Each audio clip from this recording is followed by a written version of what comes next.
नमस्ते, आदाब, सत श्री अकाल।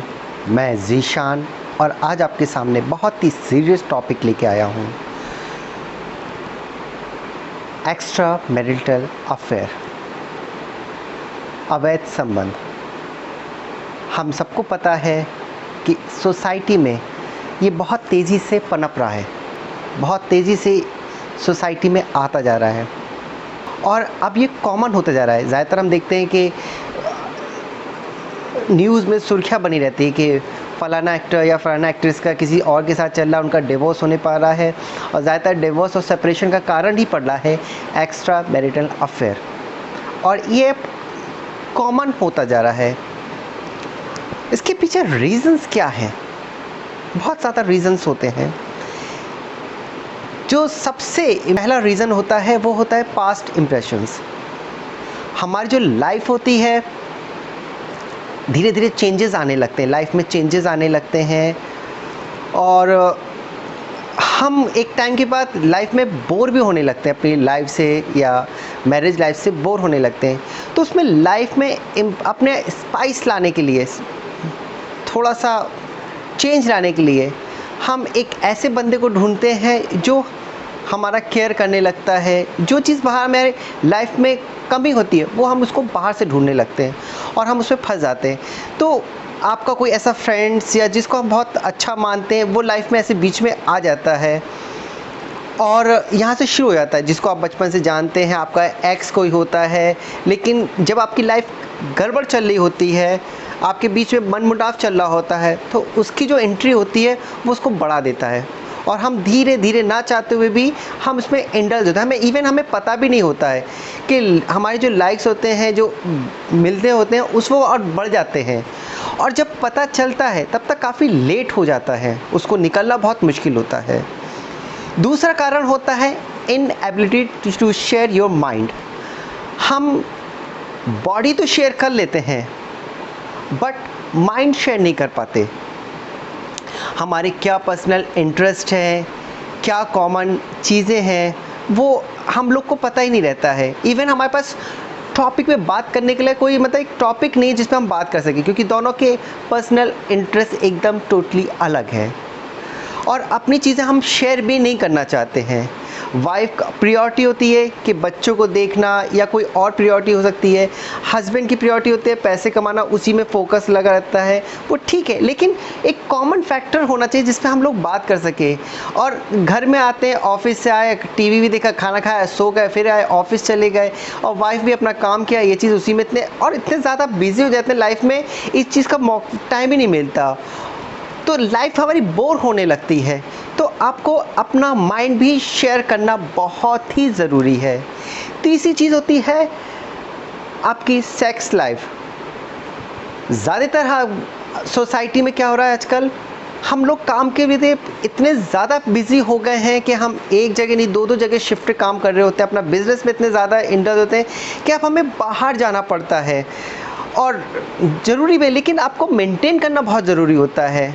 फिर क्या होता है कि जब हमें साथ में होते हैं, अपनी फीलिंग्स शेयर करने की बात आती है तो फिर मना कर देते हैं कि नहीं, आज बहुत थके हुए हैं, कल परसों, आज फास्ट है, आज नहीं, नेक्स्ट टाइम करते हैं, या आज कल मीटिंग है, मुझे जल्दी जाना है। इवन बहुत सी चीज़ें होती है। इवन अब एक चीज़ और आ गई है कि आपस में जब मिलना भी होता है तो उसके लिए भी हम सोचते हैं कि कल या परसों छुट्टी का दिन हो तो एक दफ़े कर सोचा जाए, अदरवाइज़ नहीं। तीसरी चीज़ होती है फुलफिलमेंट ऑफ सेल्फ। हम क्या करते हैं, अपने अंदर जो होते हैं जॉयनेस अंदर नहीं ढूंढते हैं, हम बाहर ढूंढते हैं कि बाहर से हमें क्या मिल जाए। हमारे पास कार हो, बंगला हो, ये चीज़ें हो, पार्टियां हो, सब चीज़ें हो, हमें घर में काम नहीं करना पड़े, बाहर से सब चीज़ें हों, ऑर्डर करें। तो धीरे धीरे आपकी एक्टिविटी इन्हीं चीज़ की तरफ हम भागते हैं। तो खुशी आपको आपके अंदर ही मिलेगी, कहीं बाहर नहीं मिलेगी। पहले के टाइम में हमने देखा था कि लोग बाग साथ में बैठ के खाना खाते थे, और आजकल के टाइम में हम लोग के पास इतना टाइम नहीं होता कि साथ में बैठ के खाते हैं, जिसके पास जो टाइम मिला उसमें आके खाना खाने लगे।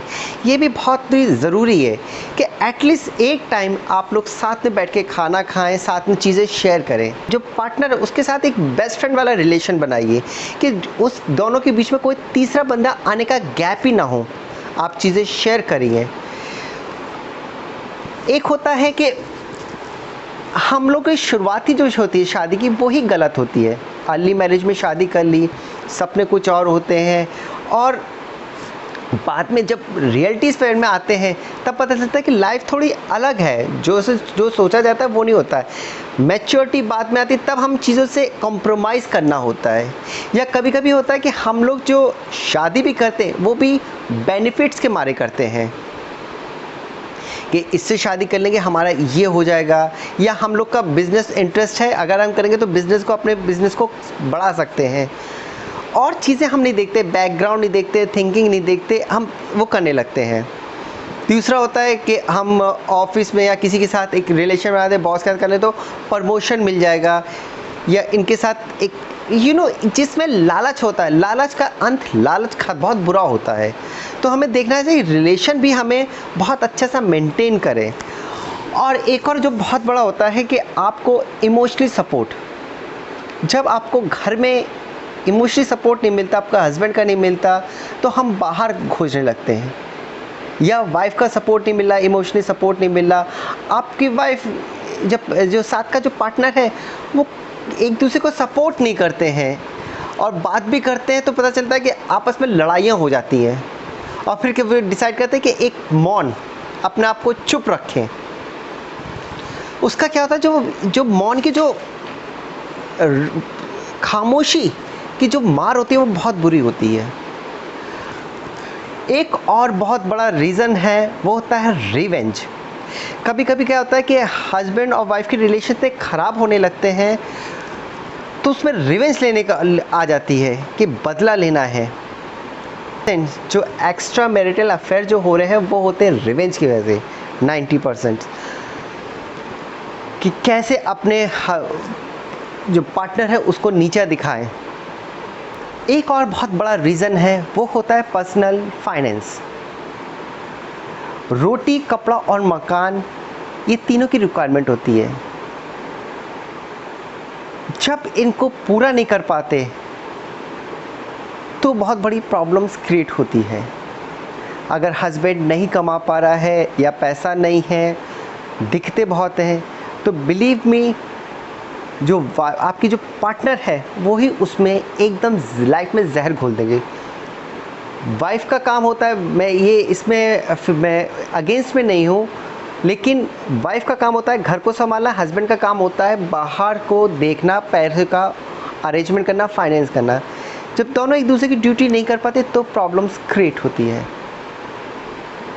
मैं ये नहीं कह रहा कि वाइफ को जॉब नहीं करनी चाहिए, इवन मेरी वाइफ भी जॉब करती है ना, लेकिन जिम्मेदारियां होती हैं, आपको उसको मेंटेन करना, जो आपका काम है आपको मेंटेन करना ही करना है, ठीक है। और जो हस्बैंड ढंग से पैसा नहीं कमाते या जो पर्सनल फाइनेंस है वो नहीं होता, तो वहाँ प्रॉब्लम्स क्रिएट होती ही होती हैं।